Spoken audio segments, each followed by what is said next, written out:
दोस्तों, लोगों की सबसे बड़ी समस्या इनकमिंग कॉल को लेकर होता है। जी हाँ, इनकमिंग कॉल को लेकर इसलिए होता है कि सबके पास एंड्रॉयड फ़ोन रहता है, उसमें 2 सिम कार्ड ज़रूर लगा रहता है।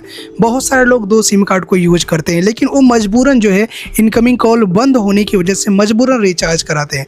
हमारे चाचा हैं, वो भी 2 सिम कार्ड यूज़ करते हैं और मजबूरन 1 सिम कार्ड में वो रिचार्ज कराते हैं, जिसका कोई वैल्यू नहीं होता है। तो इनकमिंग कॉल को लेकर बता रहे हैं कि किस प्रकार से जो है कंपनी आपको फ़ायदे दे रही है, कौन सी कंपनी आपको बेहतरीन है जो आपके इनकमिंग कॉल को नहीं रोक पाती है, पूरी डिटेल से बताते हैं सभी कंपनी के बारे में, ताकि आप अपने फ़ोन में अगर 2 सिम कार्ड रखें हैं तो आपको फ़ायदा ज़रूर होगा। तो सबसे पहले इनकमिंग कॉल को लेकर बात करते हैं तो एयरटेल सिम कार्ड। अगर आपके फ़ोन में एयरटेल सिम कार्ड लगा है तो एयरटेल कंपनी क्या करती है पता है? एयरटेल कंपनी पहले बहुत अच्छा था। पहले एयरटेल कंपनी में यह था कि 10-20 रुपये का टॉपअप आता था आउटगोइंग के लिए, बाकी इनकमिंग कभी बंद ही नहीं होता था। लेकिन अब का दौर में, आज के दौर में एयरटेल का रिचार्ज प्लान, सबसे मिनिमम रिचार्ज प्लान 199 रुपये है। अगर आप 199 रुपये या उससे अधिक का कोई रिचार्ज प्लान करा देते हैं फ़ोन में, और जैसे ही आपका रिचार्ज ख़त्म होता है तो आउटगोइंग जाना तो बंद हो जाता है, लेकिन साथ साथ में आपका इनकमिंग कॉल भी बंद हो जाता है।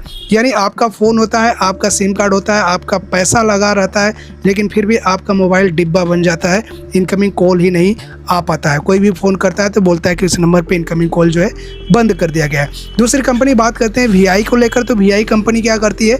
वो भी करती है कि वीआई कंपनी का जैसे रिचार्ज प्लान ख़त्म होता है 2 से 3 दिन में आपका इनकमिंग कॉल को वो भी बंद कर देती है। यानी वो भी आपका यही प्रॉब्लम करती है, लेकिन वीआई हद तक ठीक है। किसी किसी नंबर पे कस्टमर मुझे बताते हैं कि उसका इनकमिंग कॉल ही नहीं बंद होता है, उस पर फ़ोन आता ही रहता है। तो वीआई का भी यही माजरा है। अब बचता है बीएसएनएल। बीएसएनएल का पहले इनकमिंग कॉल फ्री होता था, लेकिन अब बीएसएनएल में भी यही कंडीशन है। बीएसएनएल का भी आपका इनकमिंग कॉल बंद कर दिया जा रहा है आउटगोइंग कॉल के बाद, रिचार्ज खत्म होने के बाद। तो सवाल आती है केवल जियो को लेकर। जियो एकमात्र ऐसी कंपनी है जो आपके इनकमिंग कॉल को नहीं बंद करती है, चाहे आपके पास कीपैड जियो का फ़ोन हो या एंड्रॉयड फ़ोन हो। लेकिन जियो केवल पीछे एक तरीके से, जो मैं आपको बताना चाहूँगा, जियो इस तरीके के पीछे कि जियो का जो स्मार्टफोन का सिम कार्ड होता है वो कीपैड फ़ोन में नहीं लगता है, जो जियो का आईटेल, इंटेक्स, इस वजह से जो है आइडिया और वीआई और एयरटेल अपना बाजी मार रहे हैं। जिस दिन उस कंपनी का जो आईटेल कीपैड, जो मोबाइल, जितने भी कीपैड मोबाइल चाइना आती है, उसमें जियो सिम कार्ड अगर सपोर्ट करने लगा तो मैं उम्मीद करता हूं कि बहुत ही तगड़ा झटका एयरटेल वीआई को लगेगा।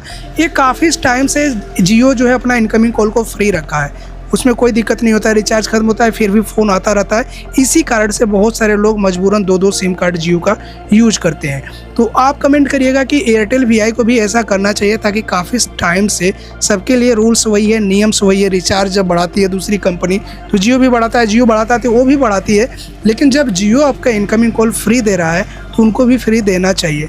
इस वीडियो को ज़्यादा से ज़्यादा शेयर करिए, अपनी राय कमेंट करिए, ताकि कंपनी को, ट्राई को इस बात को पता चल सके कि इनकमिंग कॉल को लेकर बहुत सारे लोग रो रहे हैं। Thank you.